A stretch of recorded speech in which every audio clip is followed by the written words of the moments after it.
بسم اللہ الرحمن الرحیم، اللہ کی رضا اور جنت کا پروانہ۔ رضیت باللہ ربا وبالاسلام دینا وبمحمد صلی اللہ علیہ وسلم نبیا۔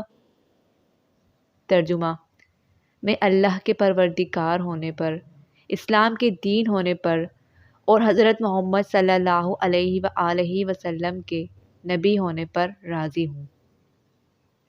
فائدہ: اس کلمہ کی فضیلت حدیث میں یہ بیان کی گئی ہے کہ اللہ تبارک تعالیٰ نے اپنا ذمہ لیا ہے کہ ان کلمات کو پڑھنے والے کو قیامت کے دن راضی کر دیں گے۔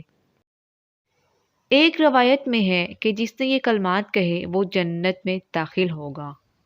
ایک اور روایت میں ان کلمات کے پڑھنے والے کے بارے میں آپ صلی اللہ علیہ وآلہ وسلم نے فرمایا، اسے ایمان کا ذائقہ نصیب ہوگا۔